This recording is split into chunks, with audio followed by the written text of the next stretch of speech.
O Senhor esteja convosco. Proclamação do Evangelho de Jesus Cristo segundo Mateus. Naquele tempo disse Jesus aos seus discípulos esta parábola: um homem ia viajar para o estrangeiro, chamou seus empregados e lhes entregou os seus bens. A um deu 5 talentos, a outro deu 2 e ao terceiro 1, a cada qual de acordo com a sua capacidade. Em seguida viajou. O empregado que havia recebido 5 talentos saiu logo, trabalhou com eles e lucrou outros 5.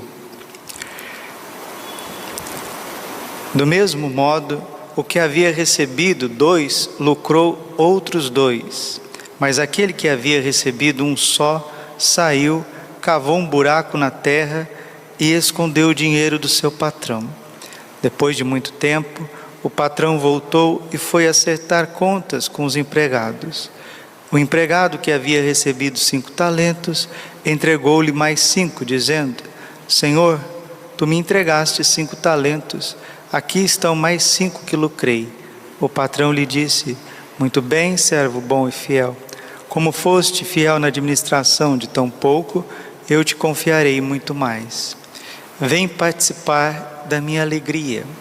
Chegou também o que havia recebido 2 talentos e disse: Senhor, tu me entregaste os 2 talentos, aqui estão mais 2 que lucrei.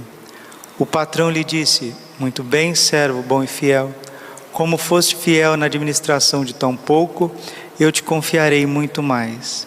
Vem participar da minha alegria. Por fim chegou aquele que havia recebido 1 talento e disse: Senhor, sei que és um homem severo, pois colhes onde não plantaste e ceifas onde não semeaste. Por isso fiquei com medo e escondi o teu talento no chão. Aqui tens o que te pertence. O patrão lhe respondeu: servo mau e preguiçoso, tu sabias que eu colho onde não plantei, que ceifo onde não semeei. Então devias ter depositado meu dinheiro no banco, para que ao voltar eu recebesse com juros o que me pertence. Em seguida o patrão ordenou: tirai dele o talento e dai ao que tem 10, porque a todo aquele que tem será dado mais, e terá em abundância, mas daquele que não tem, até o que tem lhe será tirado. Quanto a este servo inútil, jogai-o lá fora, na escuridão, ali haverá choro e ranger de dentes. Palavra da salvação. Ave Maria, cheia de graça, o Senhor é convosco. Bendita sois vós entre as mulheres, bendito o fruto do vosso ventre, Jesus. Santa Maria, Mãe de Deus, rogai por nós, pecadores, agora e na hora de nossa morte. Vinde, Espírito Santo, vinde por meio da poderosa intercessão do Imaculado Coração de Maria, vossa amadíssima esposa. Podemos sentar um pouquinho. Jesus manso e humilde de coração. O Evangelho de hoje se resume em uma coisa que a gente já vivenciou ou já ouviu muitas vezes. Talvez você já falou sobre isso. Eu não pedi para nascer. Quantas pessoas não devem já ter falado isso, né? Eu não pedi para nascer. Eu não pedi para vir neste mundo. Então você percebe claramente que esse eu não pedi para nascer é um ato de revolta. Falava essa semana que dentro de nós tem uma criança mimada, revoltada, que esperneia diante das dificuldades da vida. Esses dias o psicólogo falou, conversando, falou: padre, o que determina muitas vezes o comportamento de uma pessoa é do 0 aos 2 anos. Ali tem os traumas centrais da vida, onde se a pessoa não trabalha, se ela não desenvolve os talentos, os dons, ela pode ficar paralisada. Ela paralisa, e aí ela não dá certo, ela não consegue casar, ela não consegue desenvolver um matrimônio, não consegue desenvolver uma profissão, não consegue corresponder ao chamado que Deus tem. Porque uma pessoa que não se desenvolve afetiva, psicologicamente, ela também não consegue desenvolver espiritualmente. espiritualmente. E o que são esses talentos? O maior de todos os talentos é a vida. Não tem quem não tenha talento. Deus deu e distribuiu generosamente a vida para nós. Eu não pedi para nascer. Infelizmente, isso que a gente ouve por aí. Por quê? Porque os momentos que vão batendo na porta da nossa existência, às vezes são tão difíceis, são tão complexos, são carregados de tantas incompreensões, que a pessoa não consegue gerenciar o maior dom que ela recebeu de Deus, a vida, a existência. Já que nós estamos aqui, meus irmãos queridos, ao invés de dizer, eu não pedi para nascer, né? Tem música com isso, né? Poesia com isso, etc. Fazem gracinha com isso. Nós que somos cristãos, o que é um cristão? Um cristão é um outro Cristo. Christianus alter Christus. O cristão é um outro Cristo. Christos significa ungido. O cristão é ungido. Ele tem o dom do Espírito Santo. Ele tem o dom de Deus. Não pode ter cristão nesse mundo que não seja feliz, não seja realizado.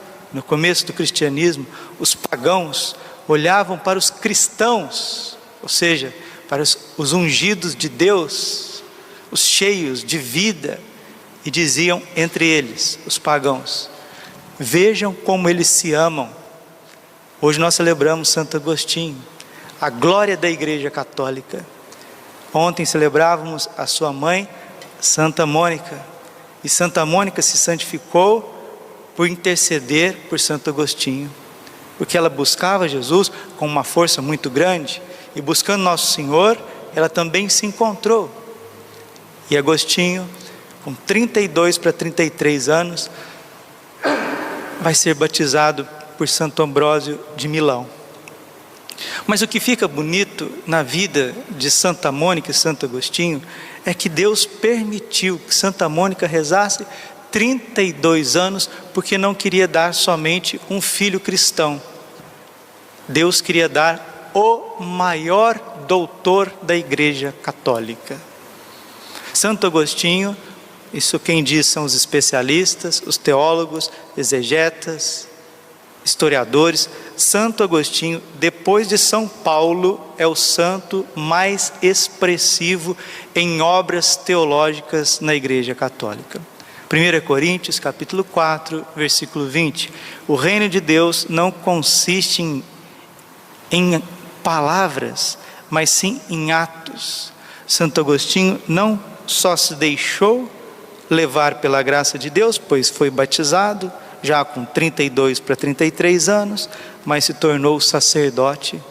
Santa Mônica viu um filho sacerdote, e não só sacerdote, também bispo, mas não só bispo, fundador de uma ordem monástica, mas não só fundador, mas também um orador extraordinário, mas não só orador, filósofo e teólogo que era. E não só filósofo e teólogo místico, íntimo dos Sagrados Corações, íntimo da misericórdia. E Santo Agostinho vai deixar para nós obras que mudaram a face da terra. Santo Agostinho é um dos homens mais importantes de todos os tempos, sem dúvida, porque foi fruto da confiança. Gosto muito quando Santa Teresinha diz, né, que a confiança faz milagres. Santa Mônica confiou no ato da misericórdia de Deus, na força da misericórdia de Deus, na vida do seu filho, na vida do seu marido, na vida da sua família, e Deus dá abundantemente. Romanos capítulo 5, versículo 20, se cumpre na vida de Santo Agostinho. Onde abundou o pecado, superabundou a graça. E como superabundou? O maior doutor da Igreja Católica. Olha a força da oração.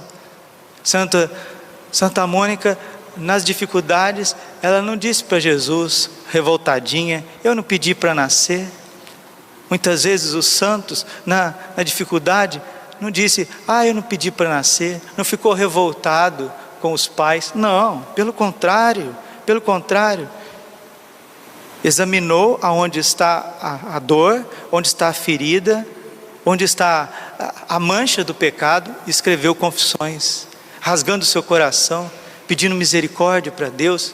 Do ponto de vista psicológico, Santo Agostinho é um gênio. Vai descer no mais profundo dos sentimentos, das complexidades humanas, e ali ele vai pedir perdão para Deus. E uma vez pedindo perdão para Deus, ele vai olhar para quem é Deus, De Trinitate, escreve o maior tratado sobre a Santíssima Trindade. Olhando para si, confissões; olhando para Deus, a Trindade; olhando para a história, De Civitate Dei, a cidade de Deus.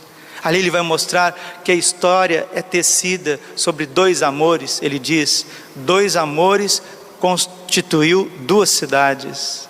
O amor pelo homem, o amor de si por si, vai construir uma cidade terrena, a Babilônia, a prostituta, aquela que despreza a Deus a ponto de querer matá-lo e matar os seus seguidores, os cristãos.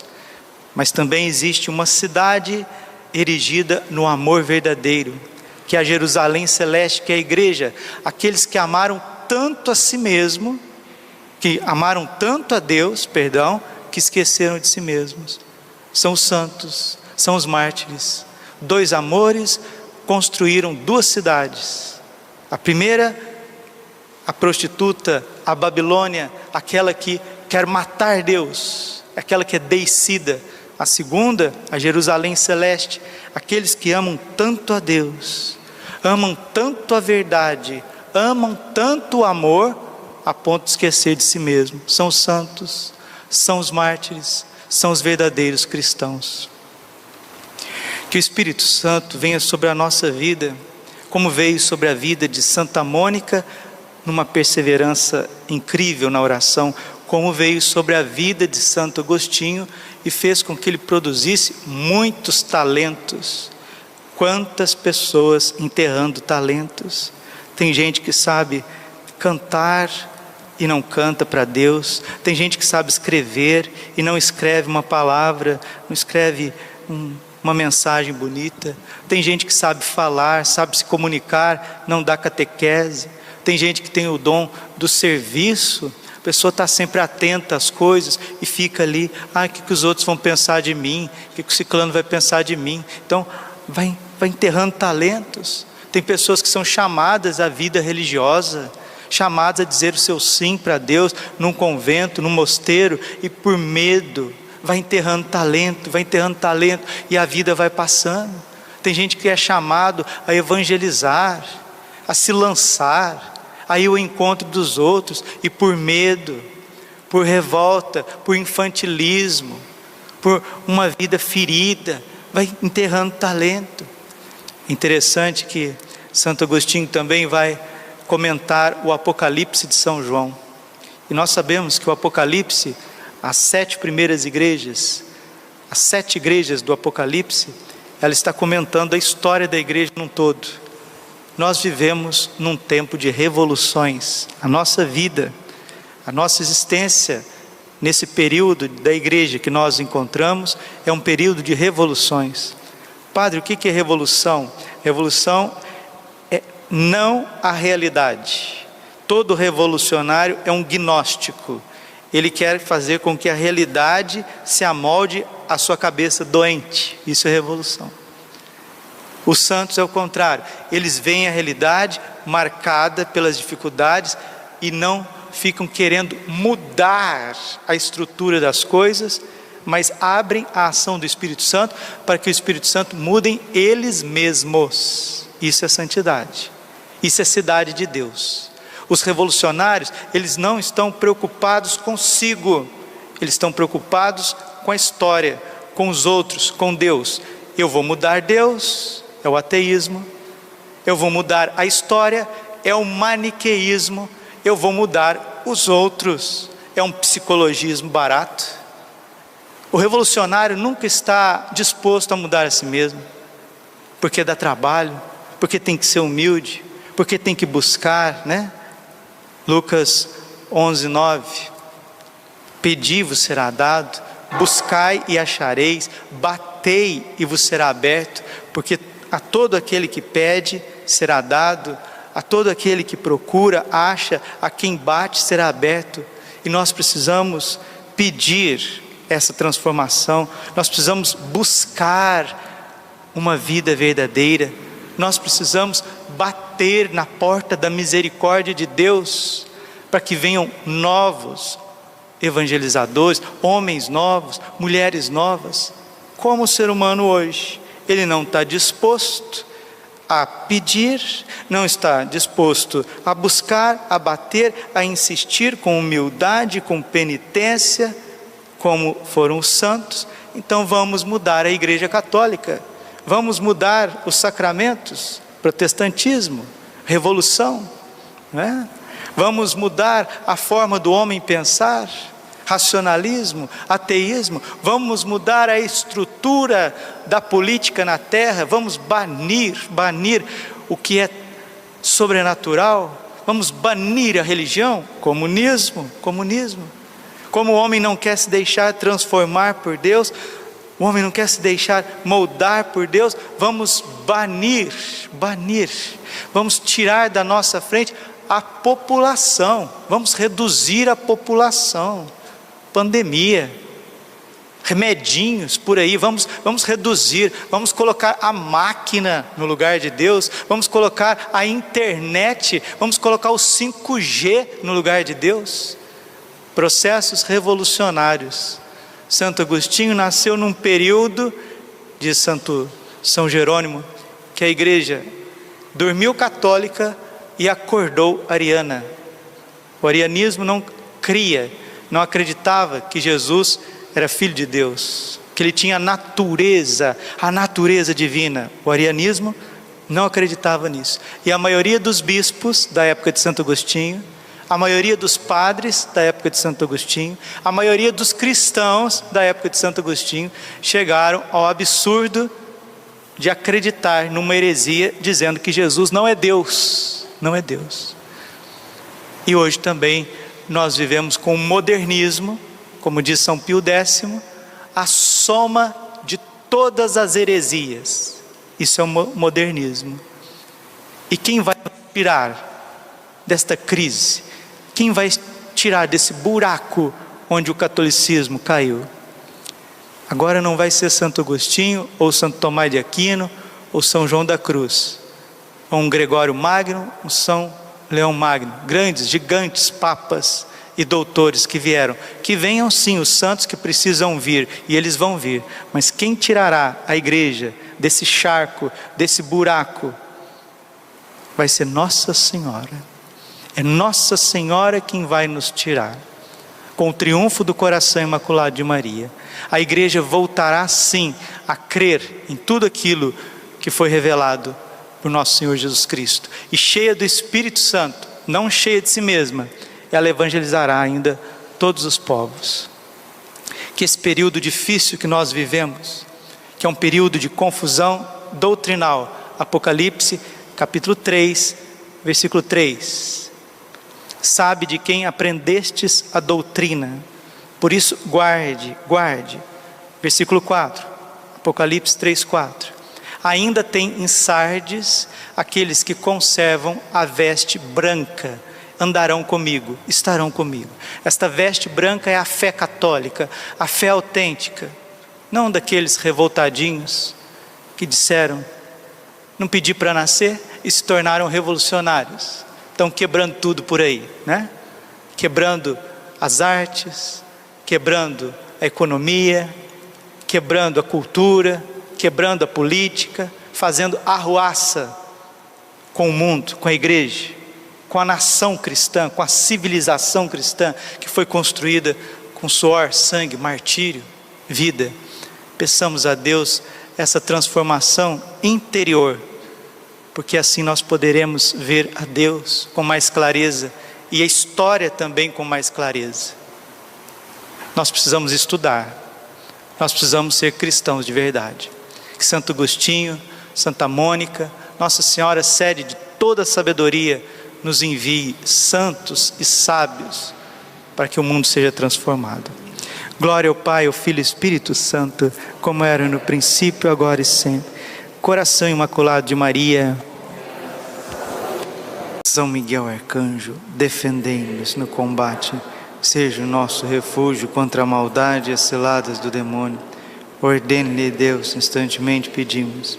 E vós, príncipe da milícia celeste, pela virtude divina, precipitai o inferno a Satanás, todos os espíritos malignos que andam pelo mundo para perderem as almas. Senhor, tende piedade de nós. Jesus Cristo, tende piedade de nós. Senhor, tende piedade de nós. Jesus Cristo, ouvi-nos. Jesus Cristo, atendei-nos.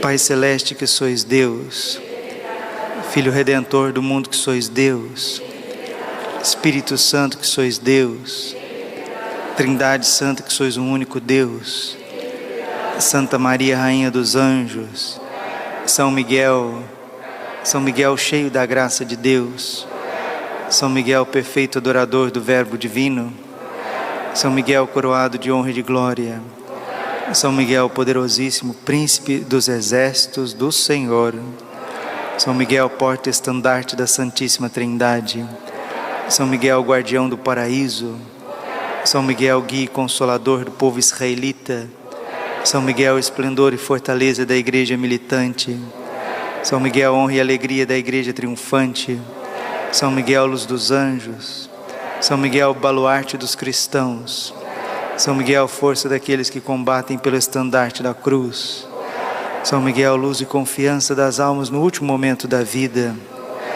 São Miguel confiança dos moribundos, São Miguel socorro muito certo, São Miguel nosso auxílio em todas as adversidades, São Miguel arauto da sentença eterna, São Miguel consolador das almas que estão no purgatório, São Miguel a quem o Senhor incumbiu de receber as almas que estão no purgatório, São Miguel nosso príncipe, São Miguel nosso advogado, Cordeiro de Deus que tirai os pecados do mundo, Cordeiro de Deus tirai os pecados do mundo, Cordeiro de Deus tirai os pecados do mundo. Rogai por nós, glorioso São Miguel, príncipe da Igreja de Jesus Cristo. Senhor Jesus, santificai-nos por uma bênção sempre nova e concedei-nos por intercessão de São Miguel essa sabedoria que nos ensina a juntar riquezas no céu e a trocar os bens do tempo presente pelos da vida eterna. Vós que viveis e reinais por todos os séculos dos séculos. Nos consagramos a Ti, São Miguel, a nossa vida, o nosso coração, nossa família, nossa paróquia, nossa capela. Ó Príncipe nobilíssimo dos anjos, valoroso guerreiro do Altíssimo, zeloso defensor da glória do Senhor, terror dos espíritos rebeldes, amor e delícia de todos os anjos justos, meu diletíssimo arcanjo São Miguel, desejando eu fazer parte do número dos vossos devotos e servos, a vós hoje me consagro, me dou e ofereço, ponho a mim próprio, a minha família e tudo que me pertence debaixo da vossa poderosíssima proteção. É pequena a oferta do meu serviço, sendo como sou um miserável pecador, mas vós engrandecereis o afeto do meu coração. Recordai-vos que de hoje em diante estou debaixo do vosso sustento, e deveis assistir-me em toda a minha vida e obter-me o perdão dos meus muitos e graves pecados, a graça de amar de todo o coração o meu querido Salvador Jesus Cristo, a minha Mãe Maria Santíssima. Obtei-me aqueles auxílios que me são necessários para conquistar a coroa da vida eterna. Amém. A Nossa Senhora Rainha dos Anjos, augusta Rainha dos céus, soberana Mestra dos anjos, vós que desde o princípio recebeste de Deus o poder e a missão de esmagar a cabeça de Satanás, nós vô-lo pedimos humildemente, enviai as vossas legiões celestes, que sobre vossa ordem e vosso poder elas persigam os demônios, combatendo-os por toda a parte, reprimindo-lhes a insolência e lançando-os no abismo. Quem como Deus, ó Mãe de bondade e ternura, vós sereis sempre o nosso amor e a nossa esperança. Ó Mãe Divina, enviai os santos anjos para nos defenderem e repelir para longe de nós o cruel inimigo. Santos anjos e arcanjos, defendei-nos e guardai-nos. Santo anjo do Senhor,